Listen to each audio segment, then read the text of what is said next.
Bonjour à tous, garçons et filles du monde entier, et à tous ceux d'entre vous qui sont jeunes de cœur et qui aiment l'esprit de Noël. Nous sommes ici au village du Père Noël en Laponie finlandaise, à Rovaniemi.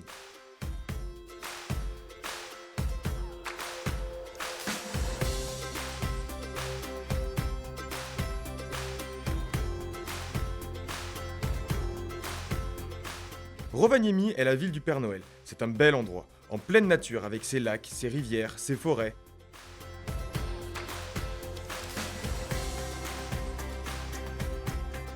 Et des activités de plein air à foison, avec ses randonnées en traîneau tirés par un renne, en motoneige, et sans compter les aurores boréales.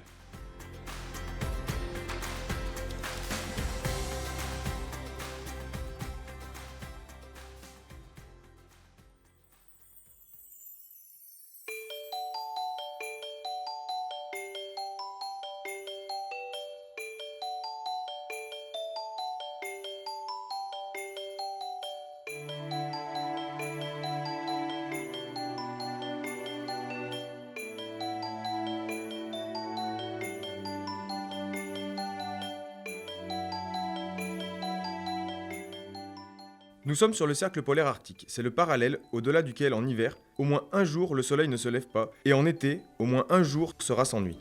Je dois dire que même si Rovaniemi est sur le cercle polaire, en décembre et en janvier, nous avons encore 3 heures de lumière diurne tous les jours. Et en été, nous avons presque 3 mois d'ensoleillement et de beau temps.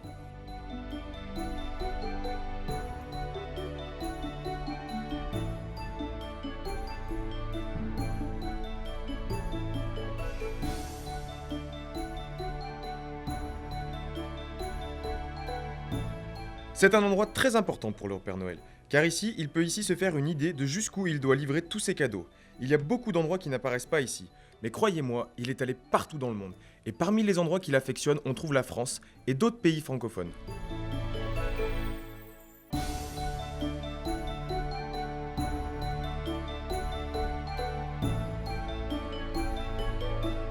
Nous sommes dans l'entrée principale de la poste du Père Noël. Cet endroit est spécial puisque certains lutins travaillent ici tous les jours pour trier et livrer les lettres adressées au Père Noël.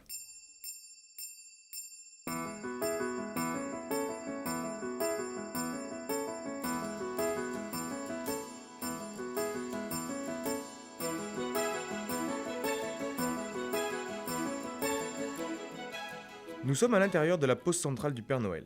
C'est un endroit très important pour lui, puisque c'est ici qu'arrivent toutes les lettres du monde entier envoyées au Père Noël.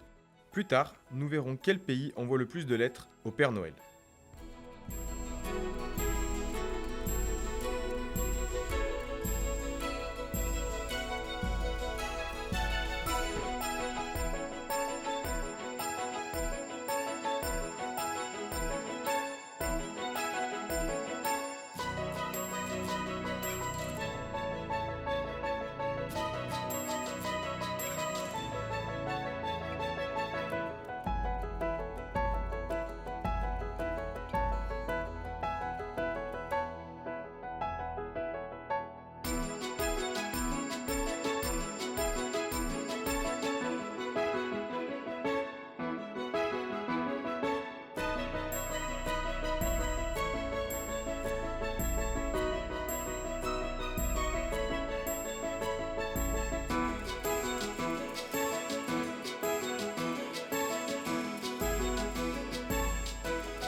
Nous sommes ici à l'entrée de l'un des endroits secrets du Père Noël, le Santa Park. C'est ici qu'est produite une grande partie de la magie du Père Noël et de ses aides. Suivez-moi dans cet endroit merveilleux, plein de surprises, à l'intérieur de la colline.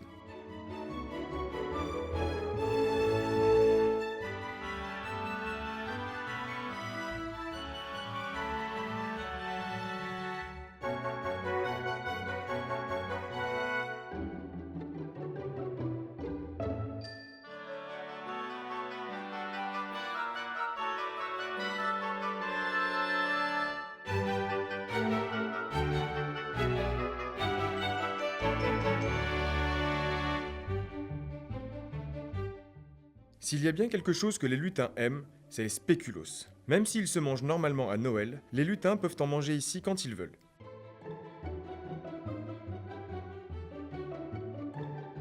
Merci. Voyons comment on les décore.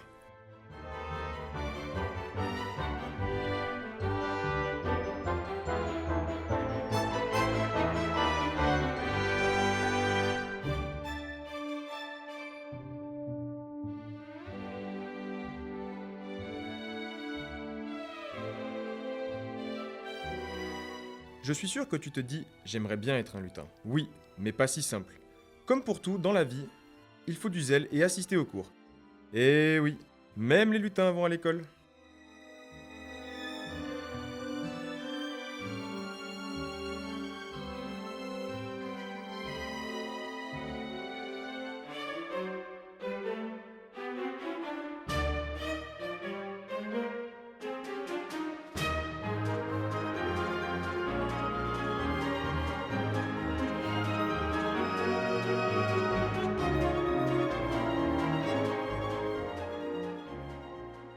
C'est ici que tous les lutins s'entraînent pour devenir aide du Père Noël.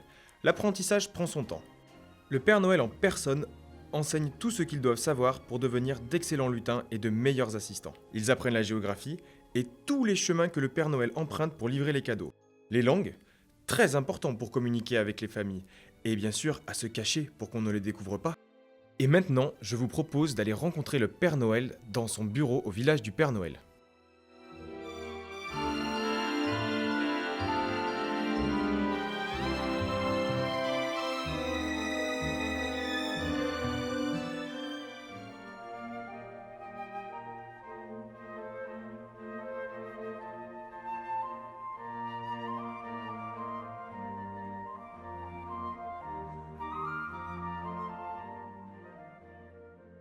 Bonjour, bonjour. Bonjour, comment allez-vous? Très bien, merci. Et vous? Je vais bien, merci.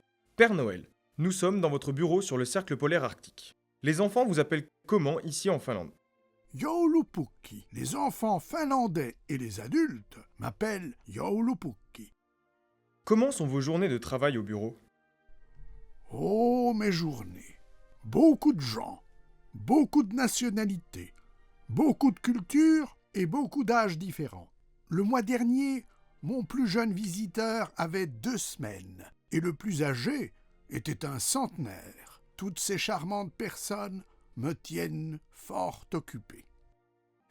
Beaucoup de gens viennent vous voir ici en Laponie.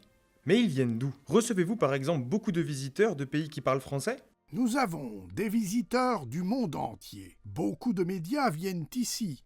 Mettons qu'une équipe de télévision belge de Bruxelles vienne me rendre visite. Quand le reportage est diffusé, les gens s'inspirent et ils viennent. Grâce à cette couverture médiatique, les gens décident que le moment est venu d'aller en Laponie.